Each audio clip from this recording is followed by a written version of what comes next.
pada pagi hari ini.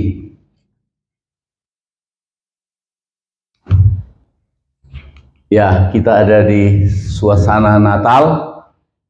Keadaan yang terjadi di sekitar Natal, ada banyak hal. Tetapi saya ambil 3 hal pagi hari ini yang jadi renungan kita. Untuk kita renungkan. Kita baca, kita lihat dulu. Banyak keadaan yang terjadi sekitar atau terjadi ketika Tuhan Yesus lahir. Itu terjadi sekitar Natal. Maksudnya begini, banyak hal yang terjadi ketika juru selamat lahir di hati kita. Ketika seseorang alami di mana Tuhan Yesus lahir dalam hatinya, orang itu diselamatkan, dia terima Tuhan Yesus sebagai juru selamat.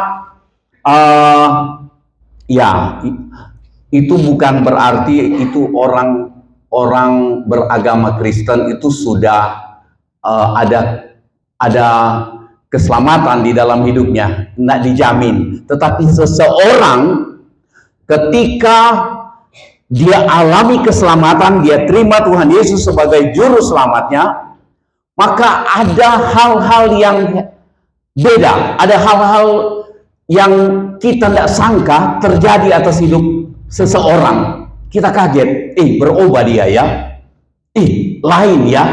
Nah, tapi bukan kita yang bilang, coba lihat saya lain sekarang. Enggak, waktu kita yang puji diri, itu setengah omong kosong.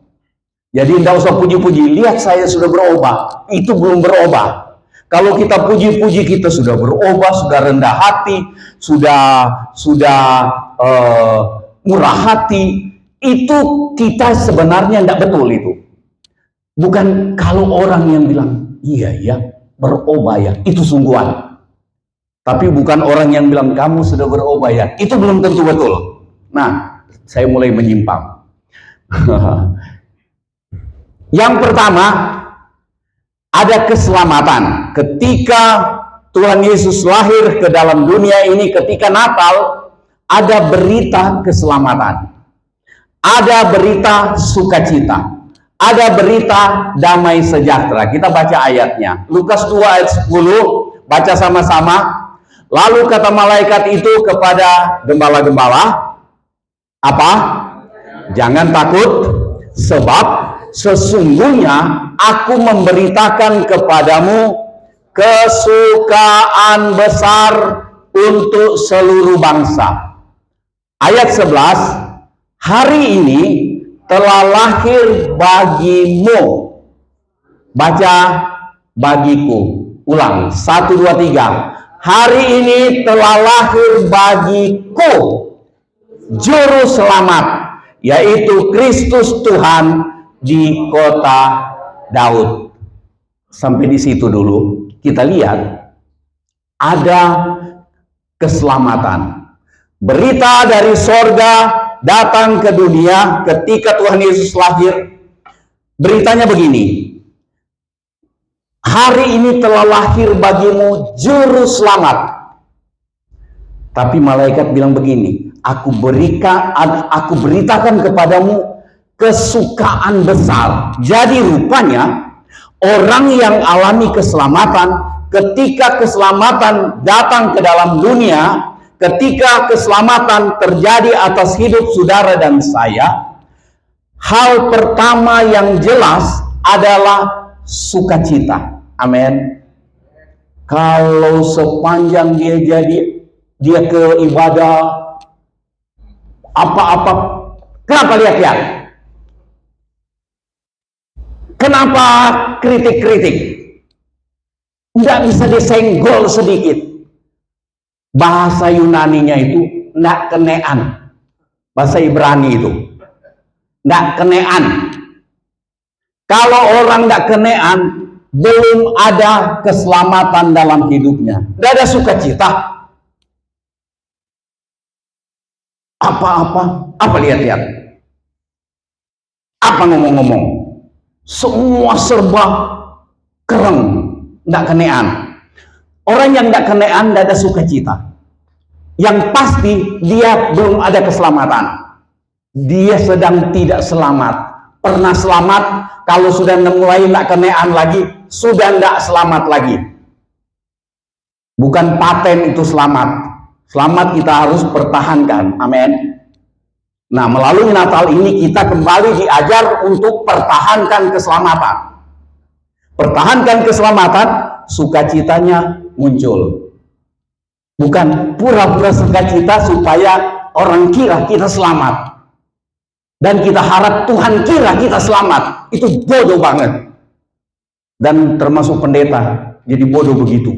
Bicara keselamatan, dia sendiri tidak sedang selamat. Itu sebabnya saya berjaga-jaga. Supaya pendeta yang saya sebut tidak termasuk saya. Berjuang. Nah, ada keselamatan, ada sukacita besar. Terus ayat 14 baca sama-sama. 1, 2, 3. Ini nyanyian atau pujian malaikat. 1, 2, 3. Kemuliaan bagi Allah di tempat yang maha tinggi. Terus damai sejahtera di bumi di antara manusia yang berkenan kepadanya. Manusia yang berkenan kepada Allah adalah manusia yang terima Tuhan Yesus sebagai juru selamat, atau ada kata lain bertobat, bukan kapok-kapok lombok. Bertobat.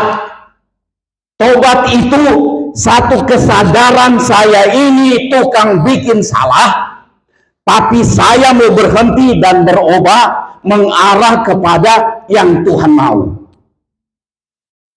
Dan menyadari bahwa di luar Tuhan Yesus saya tidak selamat. Nah, itu yang mendorong orang untuk terus berjuang. Cari Tuhan, bina hubungan dengan Tuhan, mempertahankan hidup yang benar, bertahan dalam keselamatan. Baru ada damai sejahtera. Jadi rupanya keselamatan mendatangkan sukacita besar, dan kemudian orang itu hidup dalam damai sejahtera. Orang yang hidup dalam damai sejahtera itu bukan orang yang tidak kenean. Dengar apa, alami apa, dia ada damai. Dan orang yang ada dalam damai sejahtera selalu suka berdamai. Kalau sulit berdamai, itu bukan diragukan lagi. Itu sudah pasti tidak ada keselamatan. Tidak usah panjang-panjang soal ini. Kita lihat ayat, ada Yohanes 14 ayat 27. Damai sejahtera, Tuhan Yesus katakan begitu. Damai sejahtera kutinggalkan bagimu. Sebelum Tuhan Yesus naik ke surga, Tuhan Yesus pesan ini ke murid-murid. Damai sejahtera aku tinggalkan bagimu. Saudara, damai sejahtera itu adalah satu keadaan ketenangan jiwa apapun yang terjadi. Pemazmur Daud, Mazmur 23 itu bicara tentang damai sejahtera. Sekalipun aku lewati lembah kelam, sekalipun aku lewati lembah bayang-bayang maut, bayang-bayang kematian, ancaman kematian, aku tidak takut bahaya, karena Engkau beserta aku. Mau jadi apapun, kalau Engkau beserta aku, itu keputusanmu. Amin. Ada damai sejahtera. Contoh damai sejahtera yang Tuhan Yesus tunjukkan kepada murid-murid dan kemudian kepada kita semua adalah ketika Tuhan Yesus sama-sama dengan murid-murid, Tuhan Yesus tidur di belakang, di bagian belakang dari perahu. Ombak besar, angin badai, air mulai masuk ke dalam perahu, dan firman Tuhan bilang perahu terancam tenggelam. Tuhan Yesus tetap tenang tidur. Itu damai sejahtera. Paulus ketika alami 14 hari terombang-ambing gelombang dan tidak ada harapan lagi mau selamat, dia tetap tenang, damai, sejahtera. Akhirnya Tuhan pakai dia untuk bilang, tenang saudara-saudara, kalau ikuti saran saya, kita tidak usah alami ini. Tetapi sekarang sudah terjadi, sekarang tenang. Semua sudah berapa hari kalian tidak mau makan.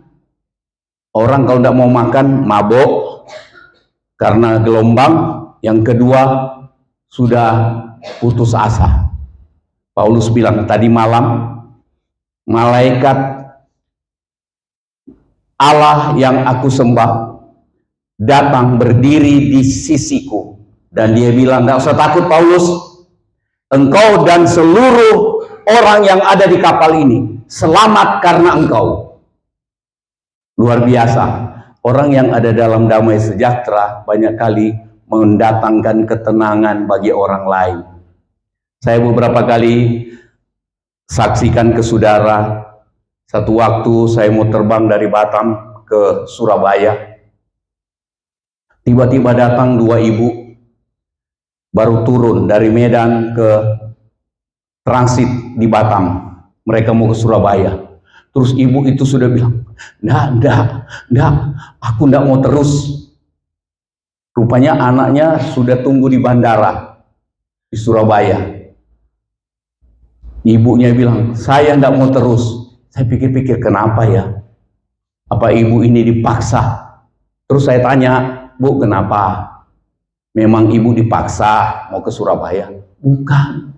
Tadi dari Medan sebelum turun ke Batam, berapa kali pesawat lompat-lompat, terus berapa kali anjlok. Oh itu, saya bilang, Bu, enggak usah takut, saya mau ke Surabaya, satu pesawat kita. Sebelum berangkat, saya sudah berdoa sudah lebih dari 1 minggu, Bu. Saya pendeta. Saya percaya Tuhan tolong kita. Tuhan, kalau ibu mau kita doa, minta cuaca yang bagus, supaya kita berangkat dari sini. Terus dia bilang, Pak, itu petir, dor, hujan. Saya bilang, iya sekarang, tapi kan kita belum naik ke pesawat. Singkatnya, saya bilang, ayo Bu, nggak usah takut. Itu ada enggak tahu saudaranya atau apa yang tuntun mereka berdua, dua ibu-ibu agak tua ini. Itu bingung. Ayo Bu. Dia sudah bilang, aduh enggak, ayo Bu, sama-sama. Begitu sudah ada panggilan mau naik ke pesawat, saya bilang, ayo Bu, saya pegang tuh ibu. Akhirnya dia tenang. Saya bilang, enggak usah takut Bu, kan kita percaya Tuhan sertai kita. Akhirnya dia ikut juga. Nah, begitu terbang, cuma sebentar, ada cukup tebal tuh awan. Begitu sudah cukup tinggi, terbang sampai ke Surabaya, tenang. Begitu turun, dia cari saya. Karena tempat duduk kami tidak sama, dia lebih ke depan. Dia cari saya. Terima kasih ya Pak, terima kasih. Saya bilang, terima kasih ke Gusti Allah. Saudara, waktu kita ada damai sejahtera, Tuhan pakai kita untuk memberi ketenangan kepada orang lain. Bukan ketenangan palsu, tapi ketenangan sejati. Itu memancar dari hati saudara dan saya. Tapi kalau hati tidak kenean, memancar juga. Ngeri. Orang rasa itu. Orang ngeri, deketin orang begini. Tapi kalau ada damai sejahtera, orang bilang, dekat dengan orang ini kok tenang. Sama dengan pemazmur bilang, dekat dengan Allah aku tenang. Karena Allah tenang kan? Sudah mulai menyimpang. Nah, Tuhan Yesus bilang begini, damai sejahtera ku tinggalkan bagimu, damai sejahtera ku berikan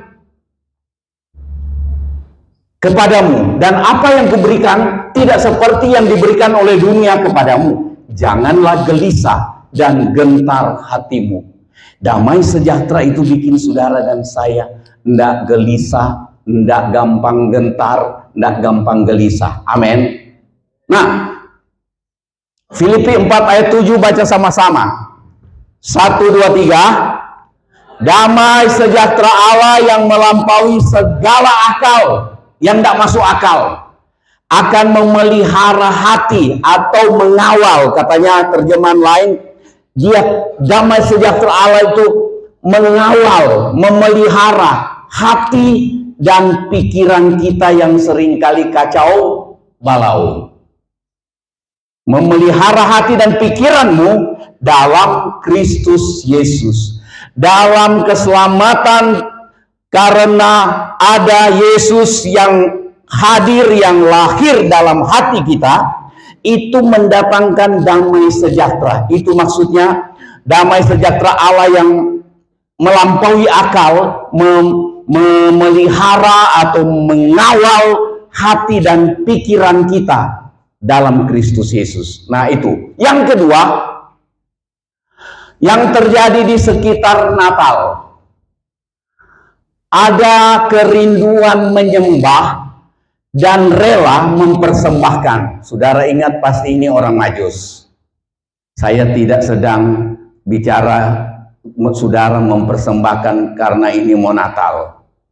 Enggak, memang diedarkan amplop sama Bapak Agus. Tapi bukan itu arah saya. Tapi saudara tangkap, lihat ini. Matius 2 ayat 11. Ini orang Majus.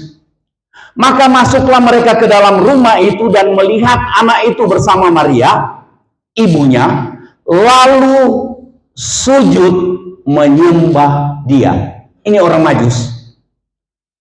Orang Majus dari Yerusalem mampir ke Herodes. Herodes panggil imam-imam, kemudian bilang, di mana raja orang Yahudi, di mana Mesias akan lahir? Demikianlah firman Tuhan, hai Bethlehem di tanah Yudea, engkau gini di Bethlehem. Oh, pergilah orang Majus ke Bethlehem. Sampai di Bethlehem, mereka masuk ke rumah dan melihat anak itu bersama Maria ibunya, lalu mereka sujud menyembah. Orang yang merindukan keselamatan, orang yang hatinya ada keselamatan, adalah orang yang tidak sulit untuk diajak menyembah. Tidak usah dikumpulkan sampai harus dibikin gaya macam-macam oleh yang WL supaya orang bisa menyembah. Dah, kita mudah mengalir untuk menyembah. Ketika kita hadir, baik di rumah, baik di ibadah, mudah kita langsung mengalir untuk menyembah.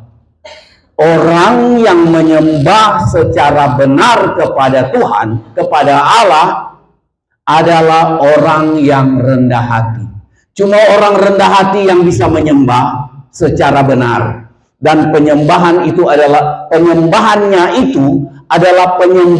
yang berkenan kepada Allah. Minggu lalu kita baca di dalam kitab Maleakhi pasal 3 itu, Tuhan sedang mempersiapkan orang supaya orang itu menjadi orang yang dapat mempersembahkan persembahan yang benar kepada Allah. Jadi kita lihat ini, ketika orang Majus bertemu dengan Yesus, bertemu dengan pusat berita Natal, maka yang pertama mereka lakukan adalah sujud menyembah. Kita tahu beberapa terjemahan katakan orang Majus ini adalah orang-orang bijaksana, bahkan raja-raja dari timur. Mereka bukan orang sembarangan. Mereka adalah orang-orang bangsawan, raja-raja dari timur, dan orang kaya, dan punya pengetahuan. punya kemampuan. Mereka datang dari timur untuk cari di mana raja ajaib yang baru lahir itu. Dan ketika sampai, mereka sujud menyembah. Tandai baik-baik kalau saudara dan saya mudah untuk menyembah, mudah untuk mengagumi orang yang berbuat baik, itu cuma bisa didorong oleh kerendahan hati. Orang yang tidak rendah hati, tidak sebaik apapun yang saudara dan saya buat, itu tidak pernah dia rasa hargai. Tidak pernah. Nah, ketika orang Majus rasakan keselamatan melalui raja yang baru lahir ini, itu membuat mereka dengan hati yang tulus, ikhlas, sujud menyembah. Tadi saya bilang cuma orang rendah hati yang bisa sujud menyembah. Di sujud menyembah punya kekaguman yang dalam akan Tuhan.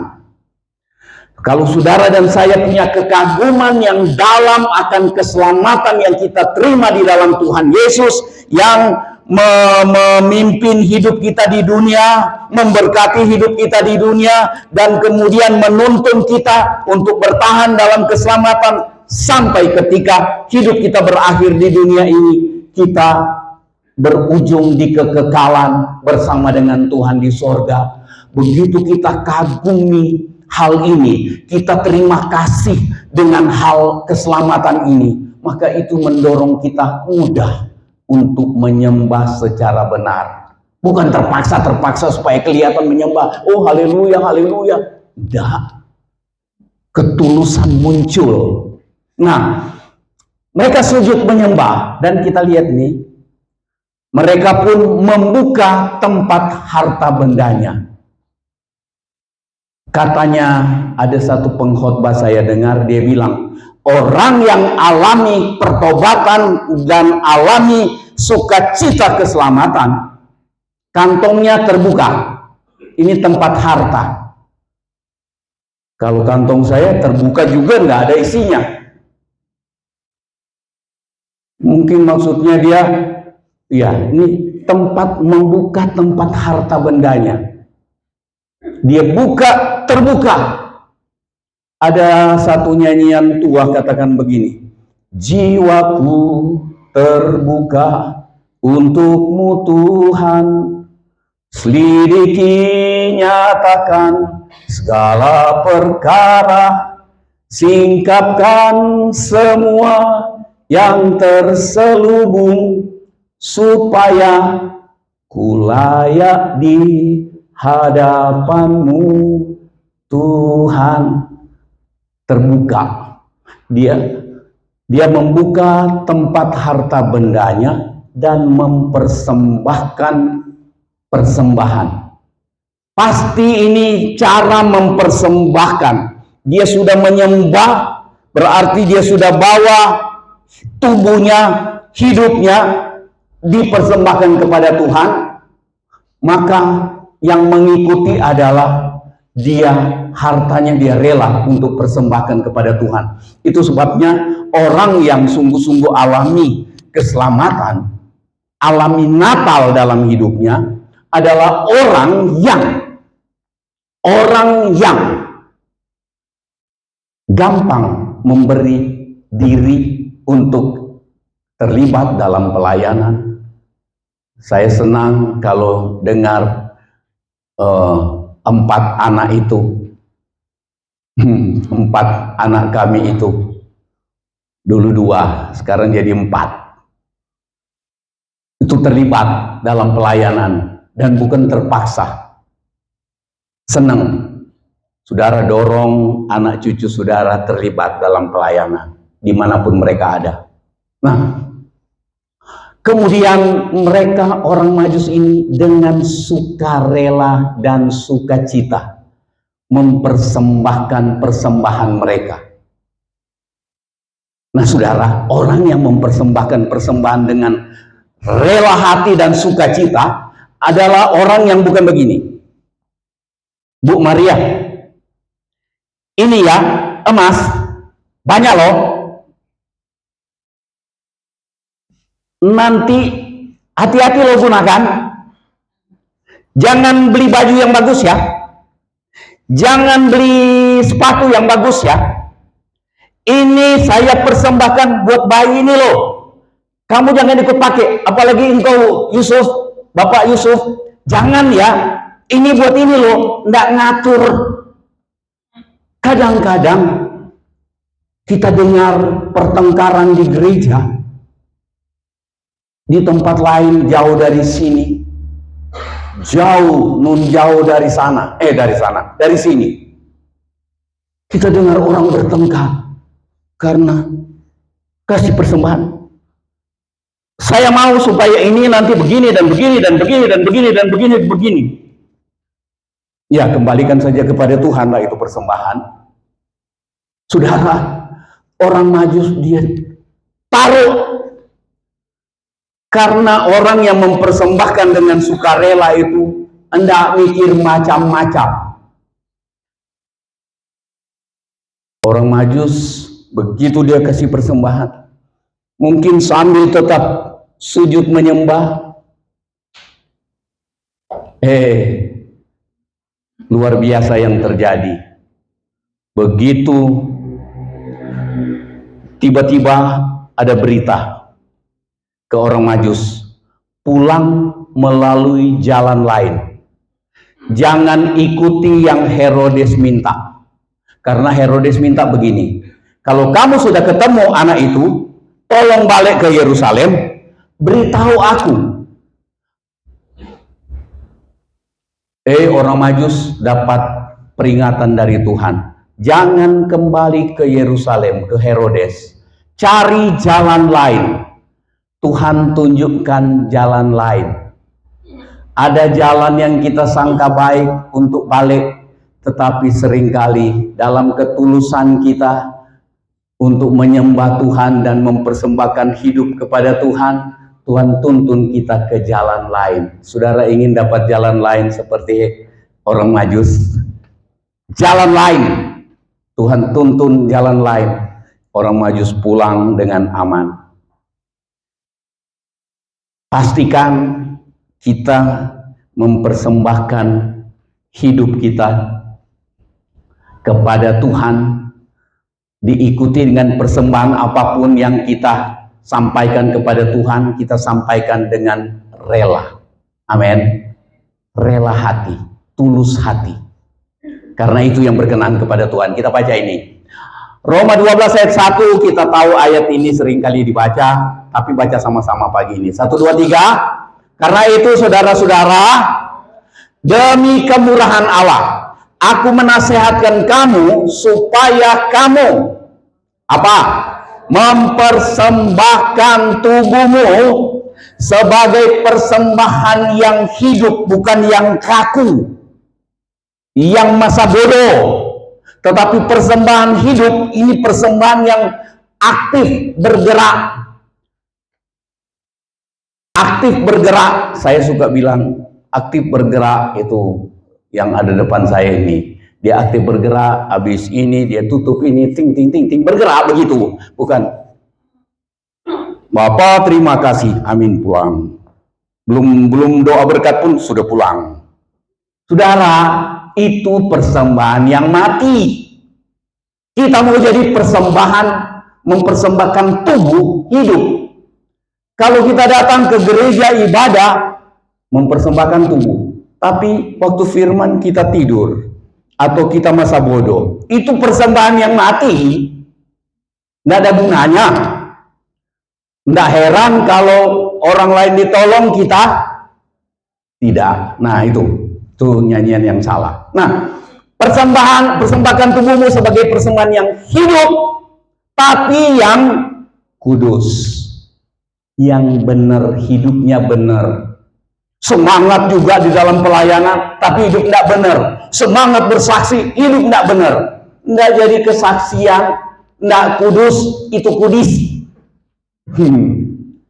Dan Itu yang berkenan kepada Allah. Jadi pastikan kita mempersembahkan hidup kita kepada Tuhan seperti orang Majus. Dia sujud menyembah, tetapi juga dia persembahkan hartanya secara tulus, rela, tulus. Amin. Itu yang berkenan kepada Allah. Itu adalah ibadahmu yang sejati, murni. Ketiga, ini keadaan yang terjadi sekitar Natal. Takut disaingi, kemudian membunuh. Itu bukan saudara, tetapi Herodes. Tapi kadang-kadang kita jadi kayak Herodes, kadang-kadang lebih sadis dari Herodes. Bukan di sini, tapi di tempat lain. Nah, Matius 2 ayat yang ketiga. Ketika Raja Herodes mendengar hal itu, waktu orang Majus datang. Raja, kami mau tanya, di mana raja orang Yahudi yang baru lahir? Raja bilang, "Wah, kok tidak dengar? Belum, maaf. Tidak dengar." Iya. Dia panggil imam-imam. Panggil imam-imam kumpul dan mereka kutip Mika 5 ayat 1. "Hai Bethlehem di tanah Yudea, gini. Wow, lahir di sana Mesias." Mesias lahir di sana. Ya. Kaget Herodes dan seluruh penduduk Yerusalem heboh. Ada raja orang Yahudi yang baru lahir. Imam-imam tahu itu Mesias. Tapi sayangnya imam-imam tidak ikut orang Majus untuk pergi menyembah. Cuma tahu firman. Tapi tidak pernah mau melakukan. Banyak pendeta kayak gitu. Saya berjuang supaya saya tidak masuk bilangan itu. Dan berjuang bersama-sama dengan saudara. Amin. Kadang-kadang ada orang sakit hati kalau saya bilang banyak pendeta seperti itu. Bukan bilang yang lain, saya jaga-jaga supaya enggak saya juga terbebas dari itu. Atau berjuang untuk keluar dari cara begitu. Nah, ayat 13, ini dia. Ini Herodes. Setelah orang Majus itu berangkat, nampaklah malaikat Tuhan kepada Yusuf dan dalam mimpi dan berkata, "Bangunlah, ambillah anak itu serta ibunya, larilah ke Mesir dan tinggallah di sana sampai aku berfirman kepadamu, karena Herodes akan mencari anak itu untuk membunuh dia." Ngeri. Saudara, saya ada bikin catatan begini. Herodes itu takut disaingi. Begitu dia dengar ada raja orang Yahudi yang baru lahir, dia rasa tersaing, ancaman, tersaing. Ada saingan. Takut disaingi. Kalau saudara dan saya hidup ini takut disaingi, itu lebih terkenal, itu lebih berhasil, itu lebih dianggap, itu lebih. Kita rasa hidup kita tersaing, kita bisa jadi jahat loh. Kita bisa jadi jahat. Waktu kita hidup itu nggak usah takut disaingi. Kerja saja sekuatnya, sejujurnya, sesungguh-sungguhnya mengandalkan Tuhan. Begitu saja. Nggak usah takut disaingi orang. Orang mau buka pekerjaan sama dengan kita, depan, kiri, kanan, belakang, atas, bawah. Tapi kalau berkat Tuhan memang Tuhan tujukan ke kita, tidak kemana-mana. Amin. Tidak kemana-mana. Tidak usah ketakutan. Heran, tidak tahu diri. Aku baru buka kerja begini, dia buka di situ. Lihat lagi minggu depannya, dia buka lagi di situ. Minggu berikutnya seberang jalan, dia buka lagi. balik belakang, ada lagi. Gak usah takut disaingi. Waktu orang takut disaingi, saya suka bilang, itu Kain takut disaingi, merasa tersaingi. Pelayanan ibadahnya, gerejanya takut disaingi, membenci dan membunuh. Herodes takut disaingi, berani berdusta menggunakan hal rohani.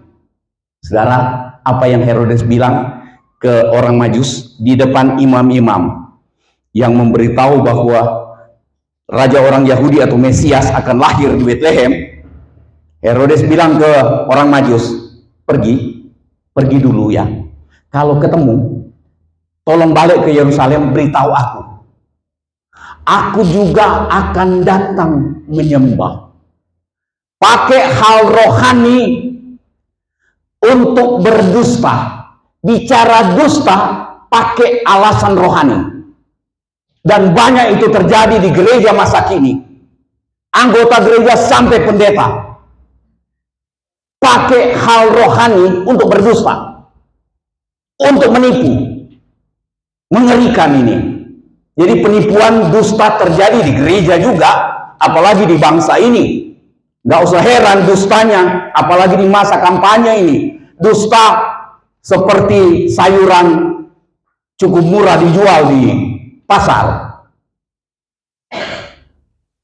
Pakai hal rohani, aku juga ingin datang menyembah.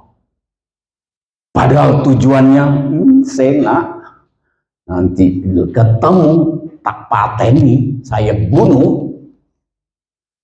Kemudian dia gelisah. Orang yang takut disaingi, orang yang merasa tersaingi, itu gelisah. Dan gampang sekali mencela kalau orang yang merasa tersaingi. Gampang celah. Dia celah ini, nggak ada yang betul, cuma dia yang betul. Saudara, jaga hati untuk nggak gampang. Nah, jadi gelisah, nggak ada damai sejahtera. Kemudian berani dia membunuh. Dia tunggu orang Majus nggak balik. Dia perintahkan komandan-komandan, kumpul tentara. Besok pergi ke Bethlehem, bunuh semua anak dari umur 2 tahun ke bawah. Sadis. Orang yang merasa tersaingi soal apa saja, tapi orang itu adalah tega untuk membenci, tega untuk membunuh, seperti Herodes. Dan itu yang terjadi di sekitar Natal. Dan saya percaya, saya berdoa, saya berharap kita tidak usah hidup tersaingi, merasa tersaingi di hari-hari Natal ini. Gereja itu lebih bagus dari kita, dan itu acaranya lebih mantap dari kita, dan segala macam. Persembahannya ini apa segala macam nih. Tidak usah. Tulus datang secara pribadi. Aku datang ya Tuhan. Aku sujud menyembah karena aku menghargai akan keselamatan yang aku terima. Itu Natal. 1 Yohanes 3 ayat 15, baca sama-sama 1, 2, 3. Setiap orang yang membenci saudaranya adalah seorang pembunuh, sama dengan Herodes. Pembunuh manusia. Dan kamu tahu bahwa tidak ada seorang pembunuh yang tetap memiliki hidup yang kekal di dalam dirinya. Nggak ada. Mau dari terbit matahari sampai matahari terbit ada di dalam rumah ibadah, nggak menjamin dia selamat. Saudara, jaga hati untuk satu hal, soal merasa takut tersaingi, takut disaingi. Itu rohnya Herodes. Dan itu rupanya terjadi di Natal, di sekitar Natal. dan juga terjadi di waktu-waktu yang lain. Mengerikan, tetapi menggunakan bahasa rohani, menggunakan firman Tuhan untuk berdusta dan kemudian membunuh karena takut disaingi, merasa tersaingi. Keadaan sekitar Natal, pertama, ada terjadi keselamatan, kemudian mendatangkan sukacita, mendatangkan damai sejahtera. Yang kedua, hati yang punya kerinduan untuk rela untuk menyembah dan untuk rela mempersembahkan. Yang ketiga, keadaan di sekitar Natal, takut disaingi, merasa tersaingi, dan itu mendorong seseorang untuk membenci, membunuh. Ada kebencian yang terus-menerus terjadi di antara pendeta, di antara sidang jemaat, antara satu gereja dengan yang lain, karena persaingan. Ketidaksukaan yang bertumbuh menjadi kebencian, berjalan terus. Mengerikan ini. Atas nama firman, atas nama rohani, atas nama pekerjaan Tuhan, atas nama pelayanan, atas nama penyembahan, berani ucapkan dusta karena takut tersaingi dan rela untuk membenci dan dikatakan sebagai pembunuh. Tuhan tolong kita hargai keselamatan supaya yang kita dapatkan yang pertama dan kedua, sukacita, damai sejahtera dengan kesungguhan menyembah, mempersembahkan tubuh, dan kemudian kita rela mempersembahkan apapun yang kita dapat persembahkan untuk Tuhan. Tuhan memberkati. Kita sama-sama berdiri.